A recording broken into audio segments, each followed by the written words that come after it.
In the mind of a trucker, you've been playing somebody else's game from the very beginning. Infant born into this world with no recollection of beginning nor end. Throughout your lifetime, however long that may be, you'll be able to uncover these things. You'll become an archaeologist/detective by default. You will unearth discoveries, put pieces in place like a magnificent puzzle. This is not by coincidence that you're on this journey. Your blindness will become clear over time. It doesn't happen overnight.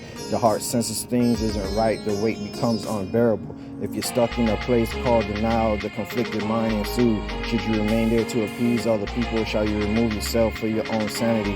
What was stated this far may go over a lot of people's heads like the cow jumped over the moon. Just another indication your brain is trapped in quicksand.